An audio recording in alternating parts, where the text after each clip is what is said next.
Hi guys, and welcome back to RT Share Tea, where respiratory therapists live out loud. With me, your host, Linda Fry, the asthma lady. Yes, they call me the asthma lady. I'm passionate about asthma education. I've run several asthma programs in the past, and I currently run an asthma program in Brooklyn. All right, so it's my zhuzh. That's what folks call me, and I own it. Okay, so today I am spilling the tea on a time when I had to learn how to forgive a coworker that hurt my feelings. Yeah, pretty much. I'm gonna share with you how I was able to cope with that, how I was able to deal with that, and that's the story for today, right? Okay, so I'm gonna get right into this. So we're gonna call her Betty. Okay, so Betty is another respiratory therapist that I work with. I was on the night shift at that time in this hospital. And Betty, I believed we were becoming good friends, so we were usually on the same shift. So she was on my, when I came to work, she was usually there. So boom, there was a night when she was like, Linda, they just wrapped up, like it was some kind of company that was giving out sandwiches for attending the presentation. Let's go upstairs and get some sandwiches, for us to eat tonight. I said, okay. I went up there with her, and I got my sandwich, she got hers. And then because they had so much left over, she was like, "Oh, you know what? Why don't we just take a bunch of sandwiches and get them for the team, rest of the staff?" I was like, "Okay, cool." So we like took a handful of sandwiches. We took like a platter. Like they had a lot of sandwiches left. So we took like a platter of wraps and, some real good sandwiches. So boom, we took them, and we had put them, and I put them in the fridge. That's what happened. Okay. I put them in the fridge and I left them, and pretty much what happened during the day shift, when the day shift came in, we told them, "Hey, listen, there were some sandwiches in the fridge. Help yourself." Okay? So that's what happened. So I had to come back to work the next, I worked back to back. So I had to come back that night. And at night, that night, another therapist pulled me aside, and she was like, Linda, they were making fun of you, this morning. And I said, what? What you mean? She said they were making fun of you. And I said, well, make fun of me for what? You know what I'm saying? I know, I'm funny. And I have thick skin. So I was like, well, what did I do? What were they laughing at me for?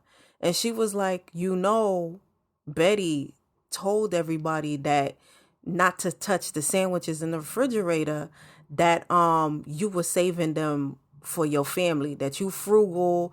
That's why you be taking food from other places to feed your family. And I was like, huh? She was like, yup. And she said, that's why you wear the same shoes every day, or I have the same bag. And because I'm frugal, and I was like, really? So Betty set me up to be the butt of a joke. I was like, wow. Mind you, she went and got sandwiches too. You understand? So what I did was, I didn't do anything actually. I didn't bring it up to her. We didn't discuss it. You know what I'm saying? What I did was, I did absolutely nothing. What I did was, I act like it didn't happen. And from that day, I shut down. Meaning, I didn't let anybody in. I kept it very surface with people. I brought the wall back up. I was just like, okay, well, I'm not giving anybody me, the real me. So anytime anybody wanted to talk, I spoke about the weather and what was on TV. And then after that, I left the room. You see, so that's shut down, Linda. You understand? And so, and every time I heard the word sandwich, I thought of Betty. Okay? Yeah. So not that yeah. So what I'm going to tell you is I just learned um to forgive coworkers when they do stuff like that. Because at the end of the day, Betty wasn't thinking about me 2, 3 days later, a week later, a month later, whatever. But I'm still thinking about Betty talking about me in those sandwiches. And now I'm somebody that is very about my work ethic. So I'm not gonna say it changed my relationship, because I still went to all the rapid responses. I still went to help folk or whatever.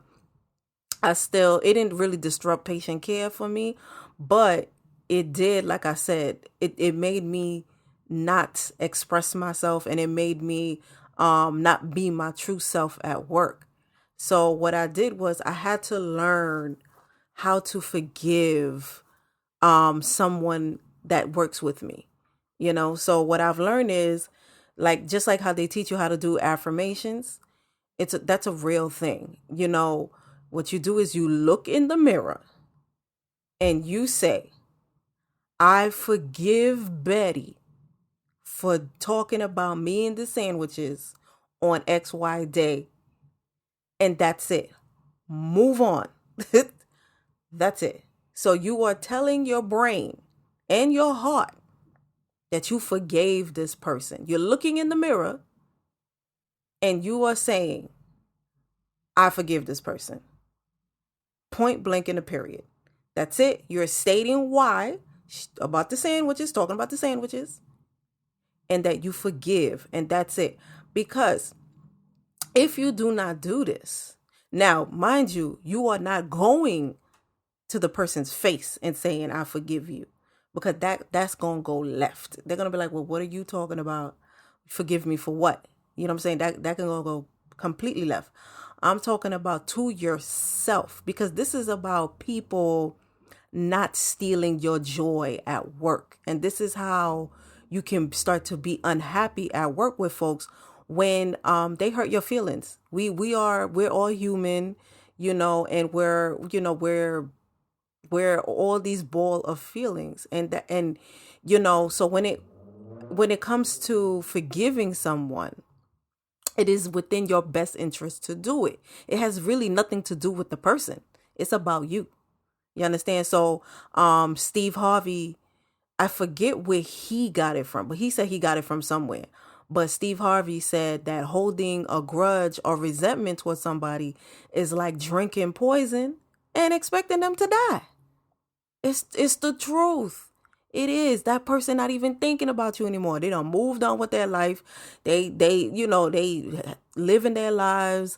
They're going to bed, and then you the one still thinking about Betty and the sandwiches. You know what I'm saying? So please, I just learned to forgive and keep it pushing. Keep it pushing. It has helped me to have joy, to not let people steal my joy, and to just not be unhappy in the workplace. Okay? So there it is. There is my story. And I gave you a tip, if anything, on how to deal with somebody who just, who hurt your feelings, whether it's intentional or not. Folks, and when someone steps on your foot, whether it's on accident or on purpose, it it still hurts. You understand? So you can hurt someone's feelings by accident. That does not mean it doesn't hurt. But nevertheless, if someone hurts your feelings, forgive, forgive, forgive, and move on. That's it. You understand? So if you have a story to share, something similar where a coworker has hurt your feelings, feel free to share at rtsharetea@gmail.com. That's rtsharetea@gmail.com. Please like and share our YouTube channel. And once again, thank you guys for listening. And we here every Wednesday. As long as I have content to talk about, I'm going to be here. Okay. So we're living out loud. Okay. And remember to invest in yourself and only compete with yesterday's version of you. Okay. All right, guys. See you next time. Bye.